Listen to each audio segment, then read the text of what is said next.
మీరు చూస్తుంది మా స్పెషల్ స్టోరీ. అడవుల్లో అండర్ గ్రౌండ్ జీవితం గడిపిన మాజీ మావోయిస్టు చీఫ్ దేవ్జీ ఇప్పుడు హైటెక్ సిటీలో ఐటీ ఉద్యోగులతో మాట్లాడాలని ఉందంటున్నారు. ఈ ఒక్క కామెంట్తోనే తెలంగాణ రాజకీయాల్లో కొత్త చర్చ మొదలైంది. లొంగిపోయిన వెంటనే ఇలా ఐటీ ప్రొఫెషనల్స్తో చర్చించాలని చెప్పడం వెనుక అసలు ఉద్దేశం ఏమిటి? ఇది కేవలం ఒక కోరికేనా, లేక భవిష్యత్తు రాజకీయ ఎంట్రీకి ఇది సిగ్నలా? పూర్తి వివరాలు ఇప్పుడు చూద్దాం.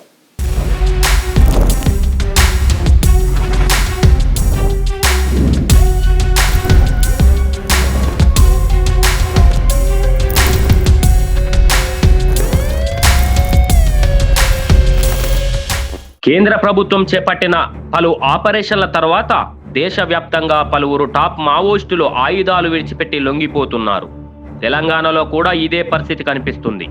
తాజాగా సరెండర్ అయిన నేతల్లో దేవ్జీతో పాటు మల్లా రాజిరెడ్డి, దామోదర్ పేర్లు వినిపిస్తున్నాయి. వీరిపై కేవలం రాష్ట్ర పోలీసులు మాత్రమే కాదు, కేంద్ర దర్యాప్తు సంస్థలు కూడా ప్రత్యేకంగా ఫోకస్ పెట్టినట్లు సమాచారం. ముఖ్యంగా నేషనల్ ఇన్వెస్టిగేషన్ ఏజెన్సీ అధికారులు హైదరాబాద్ చేరుకొని విచారణ ప్రారంభించినట్లు తెలుస్తుంది. ఇంటెలిజెన్స్ సంస్థలతో కలిసి కీలక సమాచారం రాబట్టడమే లక్ష్యంగా ప్రశ్నలు సంధిస్తున్నారట. ఇక్కడే స్టోరీకి ట్విస్ట్ వచ్చింది.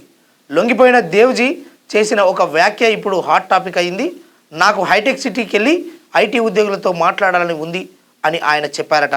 అడవుల్లో గెరిల్లా జీవితం గడిపిన వ్యక్తి ఇప్పుడు సాఫ్ట్వేర్ ఉద్యోగులతో చర్చించాలనుకోవడం నిజంగా ఆసక్తికరమే కదా.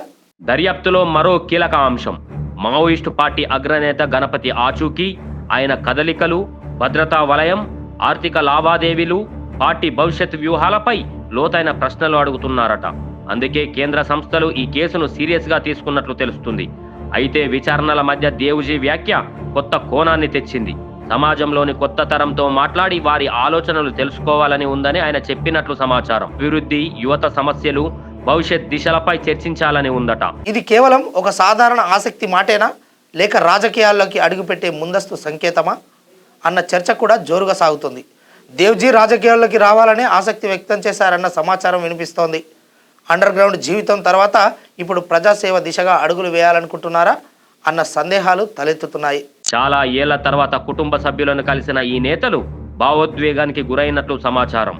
ఇక సాధారణ జీవితం గడపాలి అనే ఆలోచనతోనే లొంగిపోయామని తమ సన్నిహితులకు చెప్పినట్లు తెలుస్తుంది.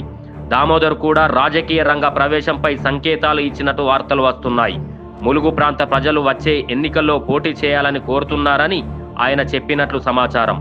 తెలంగాణలో ఇప్పటికే ప్రధాన రాజకీయ పార్టీల మధ్య పోటీ తీవ్రంగా ఉంది.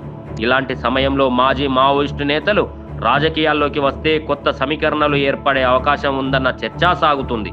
ముఖ్యంగా యువతతో, ఐటీ ఉద్యోగులతో కనెక్ట్ అవ్వాలనే ప్రయత్నం చేస్తే అది కొత్త రాజకీయ వ్యూహంగా మారుతుందా అన్నది ఆసక్తికరంగా మారింది. మొత్తానికి ఒకప్పుడు అండర్ గ్రౌండ్లో పనిచేసిన నేతలు ఇప్పుడు మెయిన్ స్ట్రీమ్లోకి రావడానికి ప్రయత్నిస్తున్నారనే సంకేతాలు కనిపిస్తున్నాయి.